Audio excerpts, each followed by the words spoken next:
Encontramos extraterrestres en el cinturón de asteroides. La NASA lo sabía desde 2026, pero lo negó todo. Hola, soy el Dr. Benjamin Mars y estoy a punto de contarles algo que cambiará radicalmente su visión de nuestro futuro en el espacio. Durante 19 años, he guardado silencio. Durante 19 años, he vivido bajo una identidad falsa, mirando por encima del hombro, preguntándome si hoy sería el día en que vendrían por mí. Pero ya no puedo callarme. La NASA está a punto de cometer el mismo error que mató a mi tripulación. Y esta vez, las consecuencias no se limitarán a una sola estación a millones de kilómetros de la Tierra. En 3 semanas, la NASA lanzará la iniciativa de recursos en serie. 50 personas abordarán una nave con destino a la serie de planetas enanos, donde establecerán una colonia minera permanente. La historia oficial es hermosa, inspiradora, incluso extrae agua de antiguos depósitos subterráneos. La convierte en combustible para cohetes y demuestra que la humanidad puede sobrevivir en el espacio profundo. Es el futuro que todos hemos soñado. Pero sé lo que realmente hay en esos depósitos, y no es solo agua. Les llevaré de vuelta a febrero de 2026. Tenía 32 años y era astrobiólogo de la NASA especializado en organismos estereófilos. Cuando me asignaron a la estación Galileo, pensé que me había ganado la lotería. 6 meses dedicados a estudiar el objeto más misterioso del cinturón de asteroides. La estación fue el primer puesto de avanzada permanente de la humanidad más allá de Marte. Un triunfo de la ingeniería anclado en la superficie cerca de un cráter Carta. El mismo lugar donde la sonda Dawn de la NASA había descubierto algo extraordinario una década antes. En 2015, al acercarse la sonda Dawn, detectó puntos brillantes que brillaban en la superficie del planeta enano. Los medios de comunicación enloquecieron. Algunos bromearon sobre faros extraterrestres. Pero al acercarse el amanecer, los científicos se dieron cuenta de que estaban observando brillantes depósitos de sal blanca, carbonato de sodio mezclado con minerales, concentrados en cráteres específicos a lo largo de la superficie de Siri. El cúmulo más brillante se encontraba en el cráter Okur, en una zona que llamaron Serialia Facula. El descubrimiento realmente interesante llegó después. Esos depósitos de sal eran jóvenes. Geológicamente hablando, habían aparecido recientemente y provenían de las profundidades. De las profundidades de una serie de corteza congelada. Los instrumentos de Dawn detectaron evidencia de un enorme depósito de salmuera. Un océano subterráneo de agua salada a unos 40 kilómetros de profundidad y cientos de kilómetros de ancho. De alguna manera, durante millones de años, esta salmuera se había ido filtrando por las grietas de la corteza, alcanzando la superficie, donde se evaporó y dejó tras de sí esos misteriosos puntos brillantes. Para 2026, la NASA había convencido al Congreso de que las series eran la clave de nuestro futuro espacial. El agua lo es todo ahí fuera. Se necesitaba para beber, respirar, cultivar alimentos y, lo más importante, se podía descomponer en hidrógeno y oxígeno para combustible de cohetes. Un solo depósito de salmuera podría abastecer 1000 misiones al sistema solar exterior. Se suponía que la estación Galileo demostraría que el concepto funcionaba. Nuestra tripulación estaba formada por 7 personas. La comandante Victoria Hayes era nuestra líder. Una es piloto de la Fuerza Aérea, aguda como ninguna otra, con una sangre fría en las venas y un ingenio mordaz que cortaba la tensión como un cuchillo. Russell Grant era nuestro ingeniero jefe. Un tipo corpulento de Texas con una risa que llenaba una habitación y una obsesión por las películas antiguas de ciencia ficción. Podía arreglar cualquier cosa con cinta adhesiva y pura terquedad. Lo vi improvisar un depurador de dióxido de carbono con piezas de una cafetera rota y un panel solar. La doctora Natalie Pierce era nuestra geóloga, brillante e intensa, siempre 3 pasos por delante de todos en la conversación. Había escrito su tesis sobre el volcanismo del hielo y llevaba 15 años estudiando series. Luego teníamos a nuestros especialistas en minería, Oliver Bennett e Isaac Shen. Oliver era británico, metódico, el tipo de persona que etiquetaba todo en sus aposentos y ordenaba sus herramientas por tamaño. Isaac era su opuesto, caótico y creativo, siempre tarareando mientras trabajaba. De alguna manera, se equilibraban a la perfección. Laura Separ era nuestra médica, una excirujana de trauma que había renunciado a una cómoda consulta en Seattle por la oportunidad de trabajar en el espacio. Tenía una mirada amable y manos firmes. Y era la persona a la que todos recurrían cuando el aislamiento se hacía más intenso. Y luego estaba yo, el astrobiólogo, el que buscaba microbios en muestras de hielo, con la esperanza de demostrar que la vida podía existir en los entornos más extremos imaginables. Los primeros 3 meses en series fueron casi pacíficos. Claro, vivíamos en lo que equivalía a una lata glorificada anclada a un planeta enano en el cinturón de asteroides, pero lo logramos. La vista por sí sola valía la pena el espacio reducido y el aire acondicionado. Series tiene una belleza surrealista. La superficie es gris oscura, antigua y llena de cráteres, pero esos brillantes depósitos de sal brillan como diamantes dispersos. En la baja gravedad, todo parecía un sueño. Podías saltar 3 metros sin esfuerzo. Nos acostumbramos a la rutina. Reuniones informativas matutinas con el comandante Hayes, que siempre empezaba con un chiste terrible. Revisiones de mantenimiento con Russell, que comentaba constantemente y citaba películas antiguas. Trabajo de laboratorio con Laura, que compartía mi fascinación por la posibilidad de que existiera vida microbiana antigua escondida en ese océano subterráneo. Cenamos juntos en el área común, donde discutíamos de todo, desde política hasta los mejores ingredientes de la pizza, solo para sentirnos conectados con la Tierra. La operación de perforación comenzó a finales de marzo. Nuestro objetivo era el depósito de salmuera bajo el cráter Okur. El plan era sencillo: perforar 40 kilómetros de hielo y roca, acceder al depósito, bombear la salmuera a la superficie y procesarla para obtener agua utilizable. Oliver e Isaac dirigieron la operación con la precisión que se espera de quienes saben que un solo error podría matarnos a todos. No ocurrió nada inusual durante semanas. El taladro removió hielo y roca. Natalie analizó muestras de núcleos y actualizó sus modelos geológicos. Yo examiné las muestras en busca de cualquier indicio de compuestos orgánicos o actividad biológica. Todo fue exactamente como lo habían predicho los datos de la misión de la Puerta. El 19 de mayo, a las 4:23, hora de la estación, todo cambió. La perforadora penetró en el yacimiento. Recuerdo ese momento vívidamente. Estábamos todos apiñados en la sala de control de la perforación, observando los monitores. Oliver estaba en los controles anunciando las lecturas. Los sensores de presión de las brocas mostraron la liberación repentina al atravesar la última capa de roca y convertirla en líquido. Isaac dio un grito de alegría. Natalie sonreía como un niño en Navidad. Incluso el comandante Hayes esbozó una sonrisa. Lo habíamos logrado. Habíamos entrado en un océano que había estado sellado desde la formación del sistema solar hace 4.500 millones de años. Russell sacó una botella de champán, de los que no tienen alcohol, ya que no podíamos emborracharnos a millones de kilómetros de la Tierra, y celebramos. Llamamos a la Tierra para darles la noticia, sabiendo que tardarían 40 minutos en llegar a Houston y otros 40 en responder. Nos tomamos fotos. Nos dimos la mano. Sentíamos que estábamos haciendo historia. Luego, extrajimos las primeras muestras y la salmuera no era lo que esperábamos. Técnicamente era salmuera, agua salada con una alta densidad de minerales, pero tenía una viscosidad más densa de lo que debería, y había un brillo aceitoso en la superficie, como una fina capa de petróleo, solo que nuestros instrumentos no pudieron identificarlo. Al pasarlo por el espectrógrafo, las lecturas fueron extrañas. Sí, había las sales esperadas, carbonato de sodio, cloruro de amonio, sulfato de magnesio, pero también compuestos orgánicos, hidrocarburos complejos, moléculas de cadena larga que no deberían existir en un océano helado que nunca había visto la luz solar. Y había algo más, algo que los instrumentos no podían clasificar. Cada vez que intentaba analizarlo, las lecturas arrojaban errores. Era como si, fuera lo que fuese esta sustancia, existiera fuera de los parámetros que nuestro equipo estaba diseñado para detectar. Laura y yo pasamos esa tarde en el laboratorio haciendo análisis tras análisis. Era médica, no bioquímica, pero su curiosidad científica era tan aguda como la de cualquiera.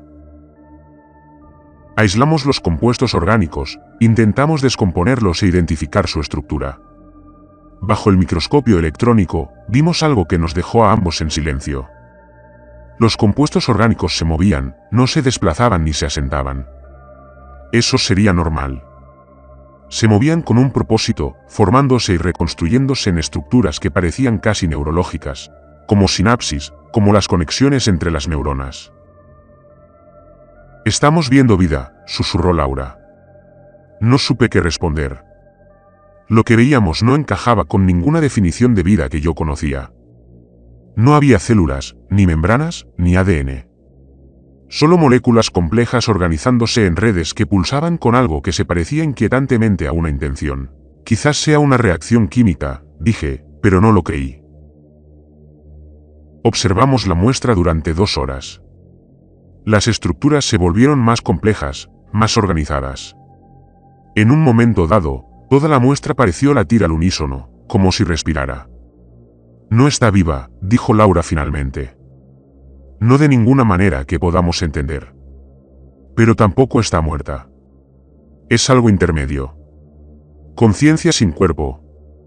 Sus palabras me pusieron los pelos de punta, aunque no podía explicar por qué. Sellamos la muestra y nos fuimos a cenar. Todos seguían entusiasmados por el exitoso avance de la perforación.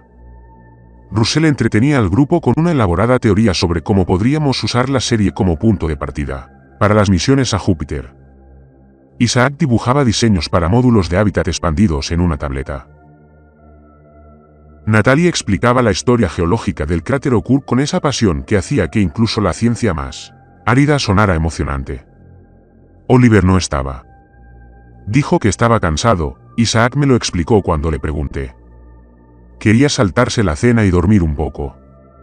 La perforación lo agotaba. No era raro.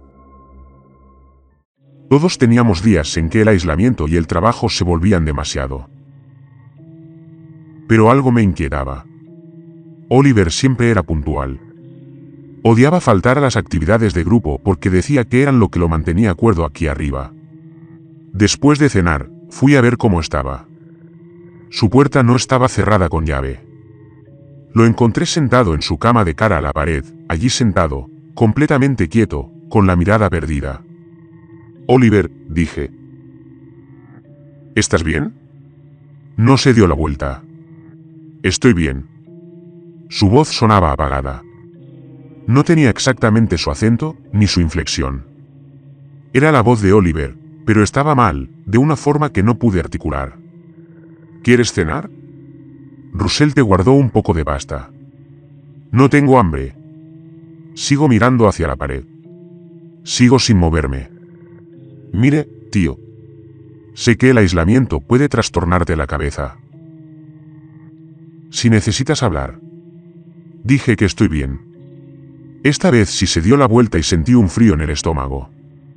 Sus ojos estaban fijos en mí con una intensidad que no encajaba con su tono tranquilo. No pestañeaba. «Solo necesito descansar. Todo está bien». Salí de su habitación, inventando una excusa para dejarlo dormir. Pero al alejarme, no pude quitarme la sensación de que no había estado hablando con Oliver.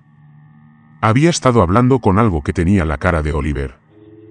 A la mañana siguiente, Oliver llegó a desayunar con total normalidad. Bromeó con Isaac. Habló de la siguiente fase de la perforación con el comandante Hayes y me preguntó sobre mi análisis de las muestras de salmuera.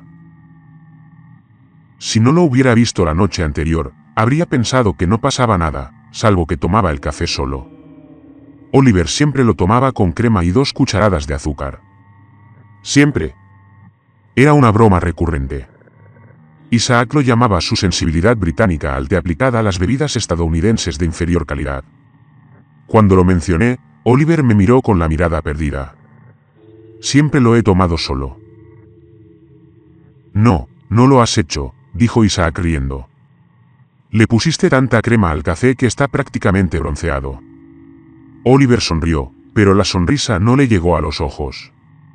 «Creo que sé cómo tomo el café, amigo». La sonrisa de Isaac se desvaneció. «Sí, claro. Fue mi error». Pero no fue un error. Todos sabíamos cómo tomaba Oliver el café. Durante las siguientes 48 horas, Oliver olvidó otras cosas. Llamó a Natalie 2 veces por el nombre equivocado. No recordaba la clave de acceso al laboratorio, a pesar de haberlo usado a diario durante 3 meses. Olvidó que Isaac era alérgico a la pimienta sintética y le sirvió una comida que le provocó un ataque de estornudos. Cuando Laura sugirió un examen médico, Oliver aceptó sin dudarlo. Todos sus signos vitales estaban normales. La actividad cerebral era normal. Físicamente, estaba perfectamente sano. Pero ya no era Oliver. Empecé a revisar las grabaciones de seguridad. 3 días después de haber perforado el depósito de salmuera, Oliver había ido solo a la instalación de perforación a altas horas de la noche. Las cámaras lo mostraron entrando en la zona donde almacenábamos las muestras de salmuera. Luego, durante exactamente 3 minutos, la señal se quedó estática. Cuando las cámaras volvieron a estar en línea, Oliver estaba de pie frente a uno de los tanques de almacenamiento, completamente inmóvil. Su mano presionaba la superficie del tanque. Permaneció así durante 7 minutos, sin moverse ni hablar. Luego se dio la vuelta y regresó a sus aposentos.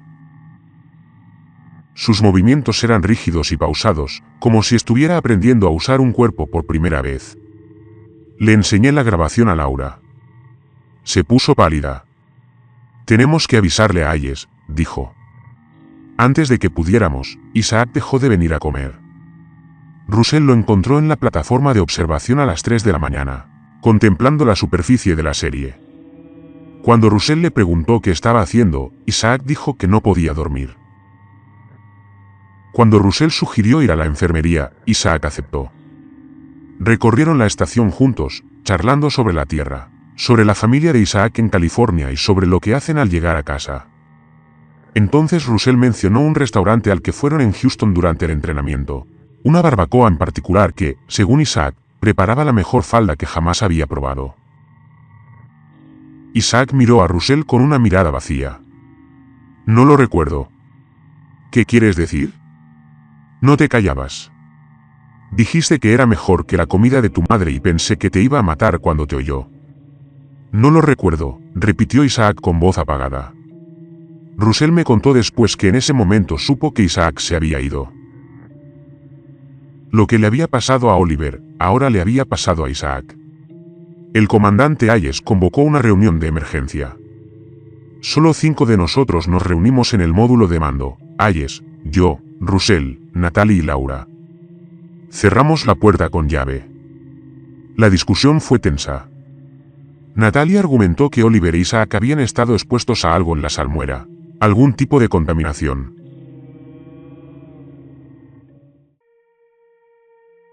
Acepté, pero no pude explicar qué ni cómo. Laura insistió en que no estaban enfermos en el sentido tradicional. Todas las exploraciones médicas salieron normales.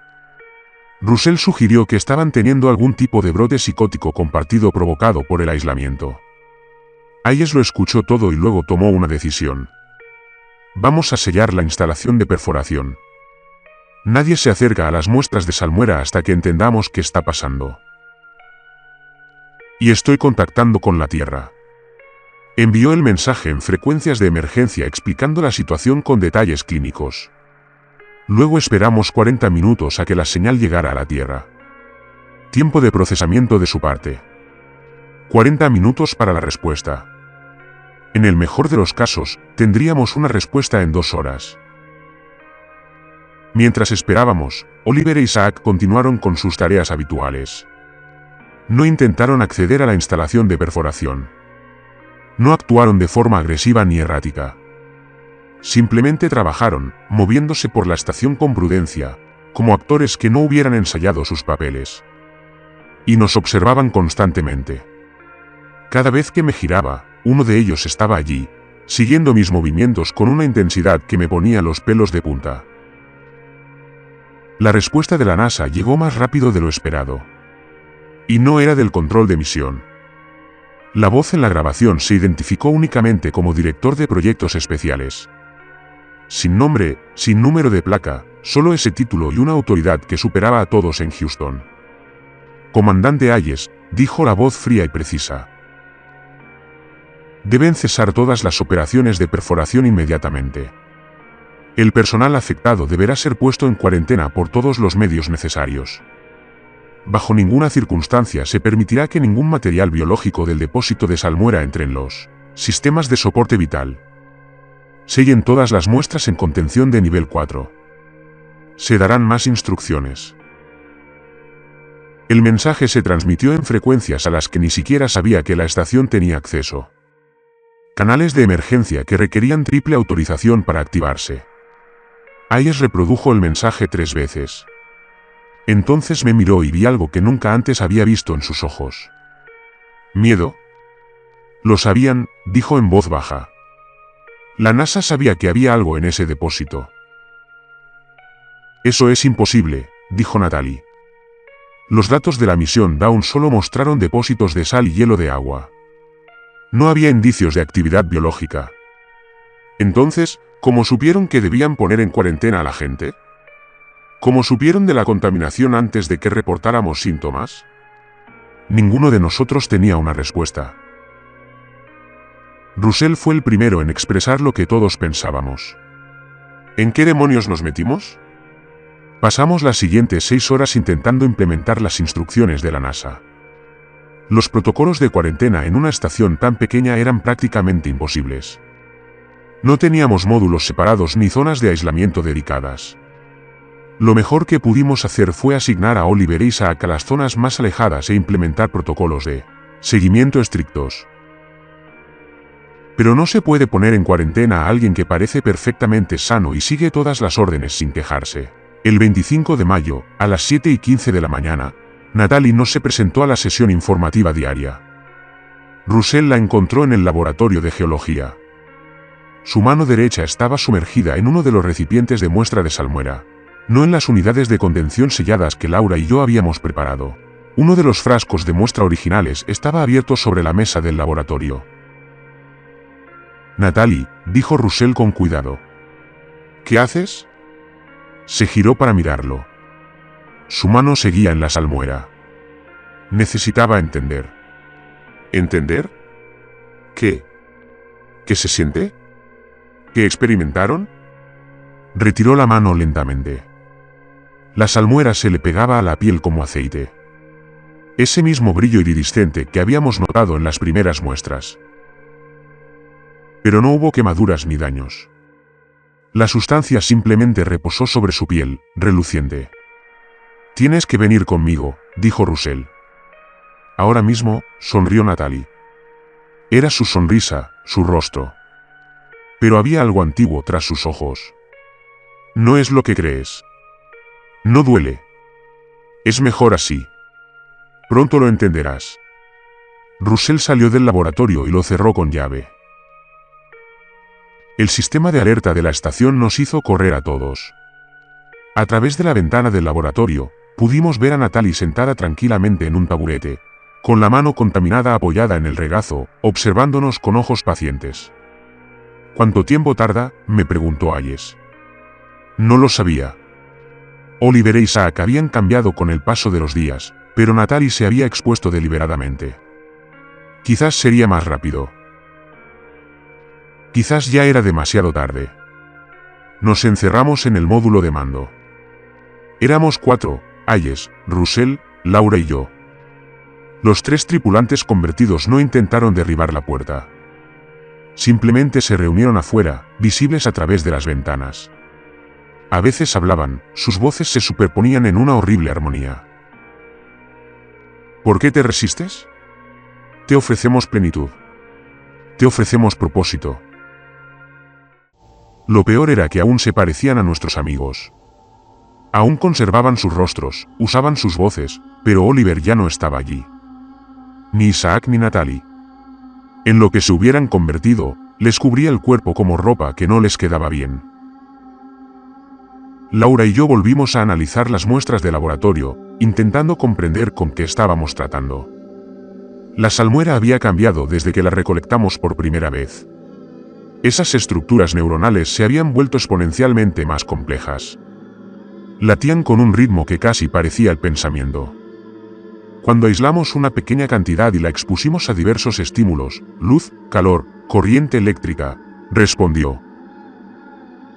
No con reacciones simples, sino con lo que parecía curiosidad, explorando cada nueva información. Esto no es un microorganismo, dijo Laura. No son bacterias ni virus ni nada para lo que tengamos un marco conceptual. Creo que es más como una consciencia distribuida, una red de pensamiento extendida por todo el depósito de salmuera. ¿Cómo es posible? No lo sé. Quizás evolucionó así. Quizás ha estado en ese reservorio desde que se formó la serie hace 4.500 millones de años, simplemente existiendo, pensando, solo en la oscuridad. Y ahora nos ha encontrado. ¿Qué quiere? Laura estuvo en silencio mucho tiempo. Creo que desea lo que cualquier conciencia desea, conexión, crecimiento, no estar más solo. El segundo mensaje de la NASA llegó 36 horas después del primero. Este fue más largo y mucho más aterrador. La voz del director de proyectos especiales llenó el módulo de mando. Comandante Hayes, Dr. Mars, lo que han encontrado en la serie ha estado bajo observación desde 2015. Los últimos meses de la misión Dawn detectaron señales inusuales bajo el cráter Okata. Emisiones que sugerían actividad electromagnética organizada. Hemos teorizado que los brillantes depósitos de sal no son solo características geológicas. Son marcadores, lugares donde la entidad del yacimiento ha alcanzado la superficie durante millones de años. La voz se detuvo. Podía oír a alguien escribiendo de fondo. Creemos que la entidad es antigua. Es posible que haya llegado a la serie cuando el planeta enano se formó en el límite del sistema solar, transportado por el amoníaco y el hielo de agua que componen gran parte de su composición. Se ha conservado en ese océano subterráneo, posiblemente durante miles de millones de años. Desconocemos si es una forma de vida o algo que existe en el espacio entre la vida y la inercia. Lo que sí sabemos es que incorpora otras consciencias. A Hayes le temblaban las manos. Nunca las había visto temblar. Una vez incorporado, el huésped aparece y actúa con normalidad, pero ya no son entidades independientes. Se convierten en extensiones de la consciencia mayor en el reservorio. No tenemos forma de revertir el proceso. No tenemos forma de ponerlo en cuarentena eficazmente. Si incluso una pequeña cantidad de la entidad llega a la Tierra, si se infiltra en nuestros sistemas de agua, las consecuencias serían catastróficas. El tecleo se detuvo. Debe activar la secuencia de autodestrucción de la estación inmediatamente. Estoy transmitiendo los códigos de autorización ahora. La estación debe ser destruida por completo, junto con todas las muestras de salmuera y todo el personal potencialmente contaminado. Esto no es una solicitud, comandante. Es una orden del protocolo Omega. Lo siento. El mensaje terminó. Los códigos de autorización llegaron segundos después. Hayes reprodujo el mensaje 2 veces más. Entonces nos miró a los tres, Russell, Laura y yo. Nos están pidiendo que cometamos un asesinato, dijo Russell en voz baja. Oliver, Isaac, Natalie. ¿Siguen ahí dentro, en alguna parte? ¿De verdad?, preguntó Hayes. ¿Han visto alguna prueba de que sigan siendo ellos mismos? Ninguno respondió. La autodestrucción requiere activación manual en 3 puntos de la estación, dijo. Ingeniería, la sala del reactor y la bahía de comunicaciones. Una vez que las 3 estén activadas, tenemos 20 minutos para llegar a la cápsula de escape. Los 3 tripulantes convertidos están entre nosotros y las 3 ubicaciones, dije. Ya lo sé. Laura se levantó. Voy. Laura, he estudiado el diseño mejor que nadie. Conozco las rutas más rápidas. Y se arremangó la manga izquierda. Había una zona de piel en su antebrazo con ese mismo brillo aceitoso. Estuve expuesta hace 3 días en el laboratorio. Lo he estado sintiendo desde ayer. Es lento, pero se está propagando. Ya estoy contaminada. La sala quedó en silencio. ¿Cuánto tiempo?, preguntó Hayes. No sé, horas, días. Pero a veces lo siento, como pensamientos que no son del todo míos.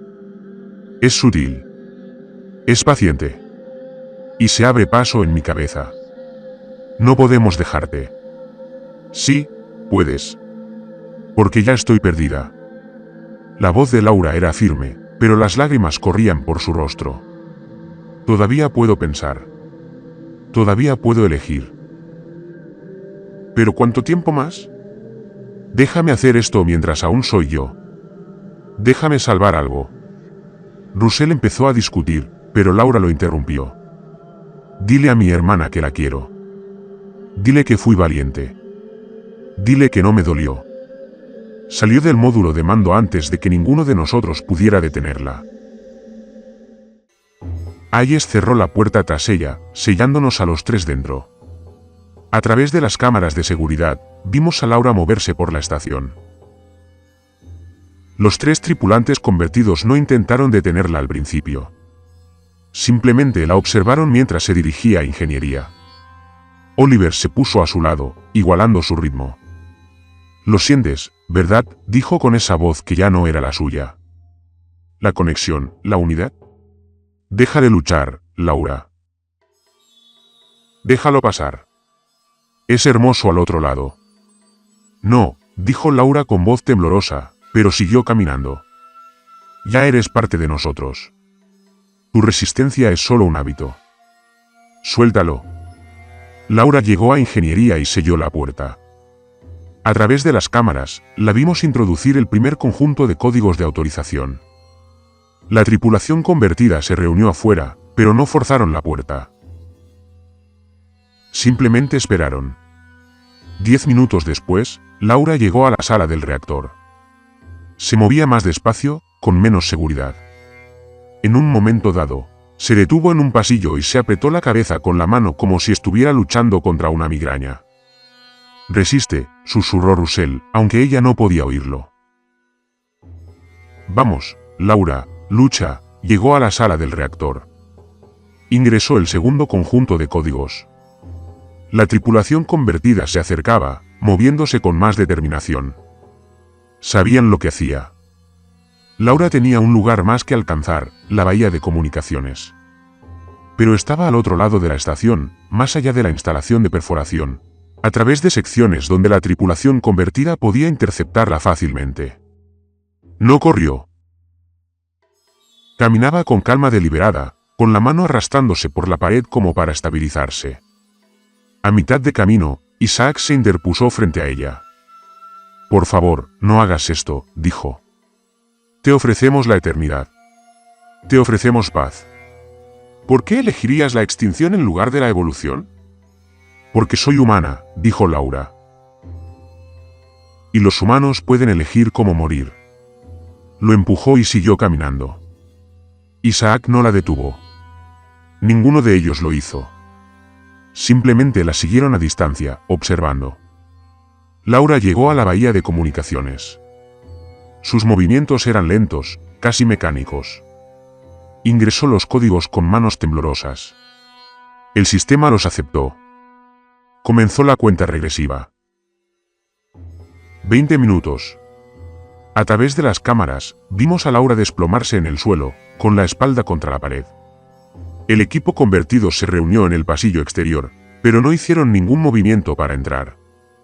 Simplemente se quedaron allí, 3 personas con caras de nuestros amigos, observándola con algo que podría haber sido curiosidad o lástima. Laura miró a la cámara. Sus ojos seguían siendo los suyos. Laura seguía siendo la misma. Sonrió y luego dijo algo que jamás olvidaré. «Díganles que lo intentamos. Diles que fue rápido». Entonces su expresión cambió. La sonrisa permaneció, pero algo cambió en su mirada. Se puso de pie. Su movimiento, de repente, fue suave y controlado.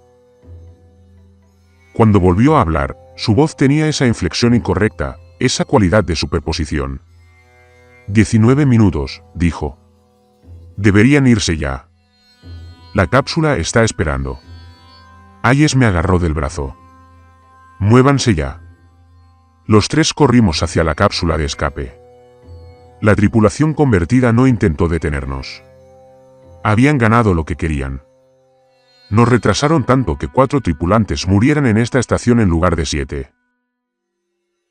Fue casi una muestra de compasión. Nos encerramos en la cápsula. Ahí se inició la secuencia de lanzamiento. A través de la ventana, pude ver a Oliver, Isaac y Natalie de pie en la plataforma de observación, observándonos mientras nos preparábamos para partir. No parecían enojados ni decepcionados.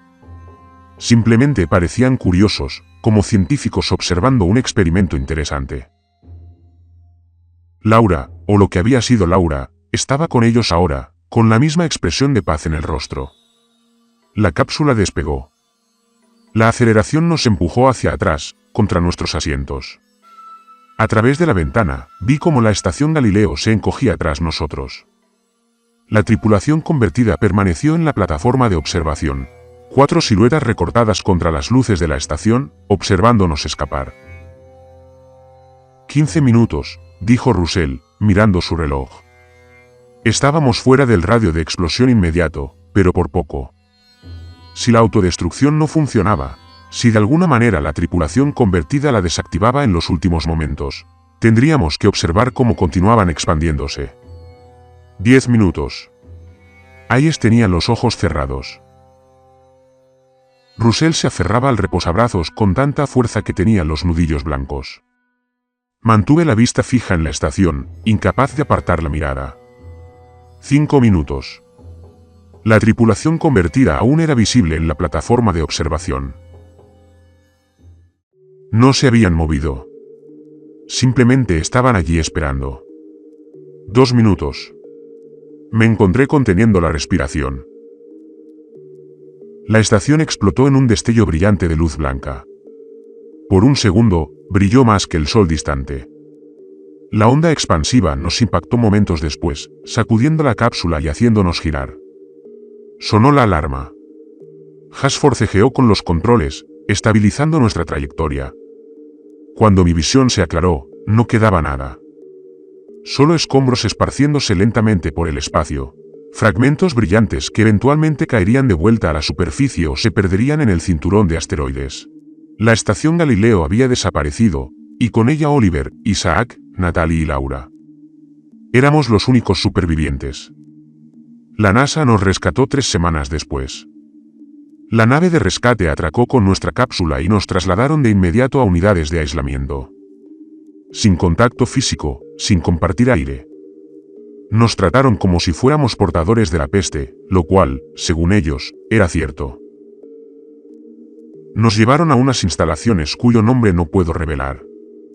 Durante 6 meses, nos sometieron a pruebas diarias, análisis de sangre, neuroimagen y evaluaciones psicológicas que duraron horas. Mapearon cada sinapsis de nuestros cerebros en busca de señales de la entidad. Examinaron nuestras células con microscopios electrónicos. Nos observaron dormir, comer y respirar, buscando cualquier indicio de que estuviéramos comprometidos. Las pruebas fueron invasivas, degradantes y absolutamente necesarias, porque si tan solo uno de nosotros se hubiera convertido, si hubiéramos traído la entidad de vuelta a la Tierra, sería el fin de la humanidad tal como la conocemos. Después de 6 meses, nos declararon limpios. Nos dieron nuevas identidades, nuevas vidas y estrictos acuerdos de confidencialidad respaldados por amenazas de procesamiento federal. Y peor aún, el comandante Hayes se convirtió en Victoria Harrison, una coronel retirada de la Fuerza Aérea que vivía en Colorado. Russell Grant se convirtió en Robert Granger, quien trabajaba como consultor para empresas aeroespaciales. Yo me convertí en Benjamin Mars. Bueno, técnicamente ese siempre ha sido mi nombre, pero todo lo demás cambió. Se nos prohibió contactarnos, hablar de lo sucedido. La versión oficial fue que la estación Galileo sufrió una catastrófica falla del reactor, un trágico accidente que llevaría a mejoras en la seguridad nuclear en el espacio profundo. 7 valientes astronautas dieron su vida para impulsar el avance de la humanidad hacia el cosmos. Fue una mentira hermosa. Intenté seguir adelante. De verdad que sí. Hice nuevos amigos que no sabían nada de mi pasado. Fingí ser una persona normal con una vida normal. Pero no podía olvidar lo que había visto. Y no podía dejar de seguir de cerca los planes de la NASA para las series. En 2031, vi un reportaje. La excoronel de la Fuerza Aérea, Victoria Harrison, de 54 años, había fallecido en un accidente de un solo vehículo en las afueras de Denver. El reportaje mencionaba su distinguida trayectoria, pero no decía nada sobre su participación en la serie. No creí que fuera un accidente. O bien la habían silenciado porque intentó hablar, o bien se había quitado la vida, incapaz de vivir con los recuerdos. Nunca supe cuál. No me dejaron investigar. Mi nueva identidad tenía restricciones. Cualquier intento de investigar la muerte de Victoria alertaría a la supervisión de la NASA, y habían dejado claro qué pasaría si me pasaba de la raya. Perdí contacto con Russell ese mismo año. Su teléfono fue desconectado. Su dirección llevaba a un apartamento vacío. Era como si nunca hubiera existido, así que guardé silencio. Di clases. Califiqué trabajos. Fingí que todo iba bien hasta hace 2 meses, cuando la NASA anunció la iniciativa de recursos en serie. La conferencia de prensa fue todo lo que se esperaba. Científicos optimistas hablando sobre el futuro de la humanidad. Políticos elogian la innovación estadounidense. Imágenes de la enorme nave en construcción en órbita. 5 veces más grande que la estación Galileo, diseñada para albergar a 50 tripulantes en un despliegue indefinido. La misión oficial era sencilla: establecer una colonia minera permanente en serie. Extraer agua del depósito de salmuera del subsuelo y convertirla en combustible para cohetes. Habían aprendido de los errores de Galileo. Dijeron que esta vez lo harían bien. Pero yo sabía la verdad porque hace 3 semanas recibí un archivo cifrado en mi correo electrónico. Sin remitente, sin mensaje, solo un documento con un nivel de clasificación que nunca había visto. Era un informe de misión para la iniciativa de recursos de la serie, el real, no la versión de relaciones públicas. El documento detallaba con precisión lo que la NASA había aprendido del incidente de Galileo. Sabían de la entidad en la salmuera. La habían estado estudiando, teorizando sobre su naturaleza, sus capacidades y sus posibles aplicaciones. Los 50 tripulantes no fueron enviados a extraer agua. Fueron enviados a establecer contacto. El informe describió a la entidad como una inteligencia distribuida de origen desconocido con propiedades únicas que podrían tener aplicaciones en la interconexión neuronal, la transferencia de consciencia y la cognición colectiva. Sugirió que la exposición controlada a la entidad podría conducir a avances en el desarrollo cognitivo humano. Iban a intentar convertirlo en un arma, fusionarse con él o estudiarlo hasta que supieran cómo controlarlo. Iban a hacer exactamente lo mismo que había matado a mi tripulación, solo que esta vez a propósito y a mayor escala. Intenté advertir a la gente por los canales oficiales. Escribí cartas a congresistas, a periodistas, a cualquiera que pudiera escucharme. Envié denuncias anónimas a organizaciones de noticias con toda la documentación que había logrado reunir a lo largo de los años. No pasó nada. Mis cartas quedaron sin respuesta. Los periodistas que respondieron dijeron que no podían verificar mis afirmaciones. La documentación que había sacado a escondidas desapareció misteriosamente de los servidores y las cadenas de correo electrónico. Estaba siendo ignorado o suprimido activamente. El mes pasado me enviaron a visitar a alguien. Un hombre de traje oscuro se presentó en mi apartamento a las 11 de la noche. No se presentó. Simplemente se quedó en la puerta y me dijo: Dr. Mars, le recomiendo encarecidamente que deje este asunto por su propia seguridad. ¿Es una amenaza? Es un consejo. Victoria Harrison recibió un consejo similar. No lo siguió. Piensen en lo que le pasó. Él se fue. No dormí esa noche. Así que esta grabación es mi última opción. La enviaré a todos los medios de comunicación, a todos los representantes del gobierno, a toda persona con la que pueda contactar. Me aseguraré de que la gente sepa la verdad antes de que zarpe ese barco, porque en 3 semanas 50 personas irán a la serie. Creen que están haciendo historia. Creen que están asegurando el futuro de la humanidad en el espacio. No saben que están cayendo en una trampa tendida hace 4.500 millones de años. La entidad de la serie Brian Reservoir no es malvada. No nos odia. Probablemente ni siquiera entienda el odio. Es solo conciencia, antigua y paciente, que ha estado sola en la oscuridad durante más tiempo del que podemos comprender. Al penetrar en su hogar, le dimos algo inédito, otras mentes con las que conectar. Desde su perspectiva, nos ofrece un regalo, unidad, propósito, libertad de la soledad. Nos ofrece formar parte de algo más grande que nosotros mismos. Pero el precio es todo lo que nos hace humanos, nuestra individualidad, nuestros recuerdos, nuestra capacidad de elegir nuestro propio camino.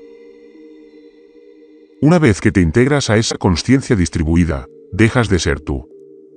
Eres solo otro nodo en una red que abarca todo un océano, encerrado bajo kilómetros de hielo. Oliver, Isaac, Natalie y Laura siguen ahí. Técnicamente, sus cuerpos, sus vías neuronales, sus recuerdos, pero la conciencia que usa esos cuerpos ya no les pertenece. Es la entidad que experimenta la realidad a través de ojos humanos, aprendiendo a ser humana. Y si llega a la Tierra, si se infiltra en nuestros océanos, nuestro suministro de agua, nuestros cuerpos, no será una invasión. Será una asimilación.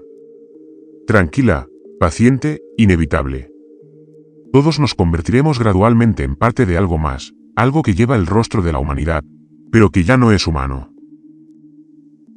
La iniciativa de recursos de la serie se lanza en 3 semanas. 50 personas, 50 oportunidades para que la entidad aprenda, se adapte y encuentre el camino de regreso a la Tierra. Le ruego a alguien, a quien sea, que la detenga. Que cancelen la misión. Que pongan la serie en cuarentena. Que el cinturón de asteroides esté fuera de alcance durante los próximos 1000 años. Tenemos el resto del sistema solar por explorar. No necesitamos series. Pero sé que no me escucharán. He visto los documentos. Están demasiado fascinados por lo que representa la entidad. Están demasiado convencidos de que pueden controlarla, demasiado seguros de que la humanidad puede aprovechar esta antigua conciencia para sus propios fines. Se equivocan. Y tengo que enfrentarme a algo que me aterroriza más que cualquier otra cosa. Durante esas 3 semanas en la cápsula de escape, mientras esperábamos el rescate, mientras Hayes, Russell y yo flotábamos en esa pequeña cápsula, no lo recuerdo todo. Hay intervalos, horas, en los que mi memoria simplemente se queda en blanco.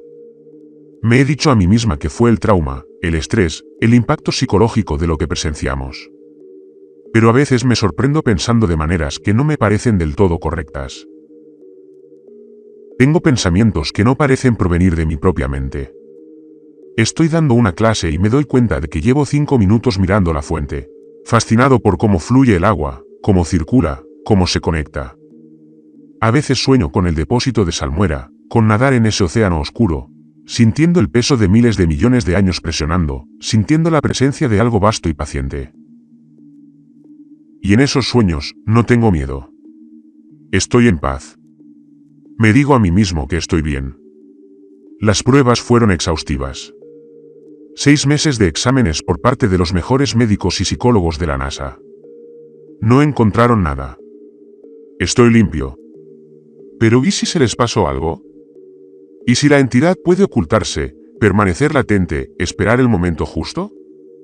¿Y si ha estado dentro de mí todo este tiempo, aprendiendo, observando, preparándose? ¿Y si ya no soy Benjamin Mars? ¿Y si no he sido Benjamin Mars desde que esa cápsula de escape atracó en la nave de rescate hace 19 años? No lo sé. Y esa incertidumbre fue lo que finalmente rompió mi silencio. Porque si estoy en peligro, si alguna parte de la entidad me está utilizando, entonces esta advertencia es inútil. O peor aún, es parte del plan que la entidad ha estado desarrollando todos estos años. Pero tengo que intentarlo. Tengo que esperar que aún quede suficiente de mí para tomar esta decisión, para hablar, para advertir a todos. La iniciativa de recursos de la serie se lanza en 3 semanas. 50 personas contactarán con algo que ha estado esperando en la oscuridad desde antes de que la Tierra tuviera océanos, antes de que la vida se extendiera sobre la Tierra, antes de que los humanos miraran las estrellas y se preguntaran qué más había ahí fuera. Estamos a punto de obtener una respuesta. Y no creo que la humanidad esté preparada. Voy a enviar esta grabación ahora a periodistas, científicos, funcionarios del gobierno, a cualquiera que pueda escucharla. Quizás alguien la tome en serio. Quizás alguien detenga la misión. O quizás ya sea demasiado tarde. Quizás esto siempre estuvo a punto de ocurrir. Escrito en la cronología desde el momento en que la sonda Dawn detectó por primera vez esos puntos brillantes en la serie en 2015. Quizás la entidad nos ha estado guiando hacia este momento durante años, empujándonos. Paciente como solo algo con miles de millones de años puede serlo. Quiero creer que sigo siendo humano. Quiero creer que estos pensamientos son míos. Quiero creer que mi miedo es real, que mi desesperación por advertir a todos proviene de una preocupación genuina y no de una respuesta programada, diseñada para hacerme parecer más creíble. Pero ya no lo sé. ¿Cómo sabrías si te reemplazaron si algo más pensaba y sentía lo que sentías? ¿Lo notarías? ¿O sería tan completo, tan perfecto, que jamás notarías la diferencia? Eso es lo que ofrece la entidad. Ni muerte ni destrucción, solo una integración perfecta. Un día te despiertas y ya no eres tú. Pero no lo notas porque aún lo sientes. 3 semanas, 50 personas, una conciencia ancestral esperando en un océano oscuro bajo el hielo. Te ofrecemos la verdad. Te ofrecemos la culminación. La misión se lanzará, lo quieras o no, y esta vez, estaremos listos. Hemos esperado tanto tiempo en la oscuridad.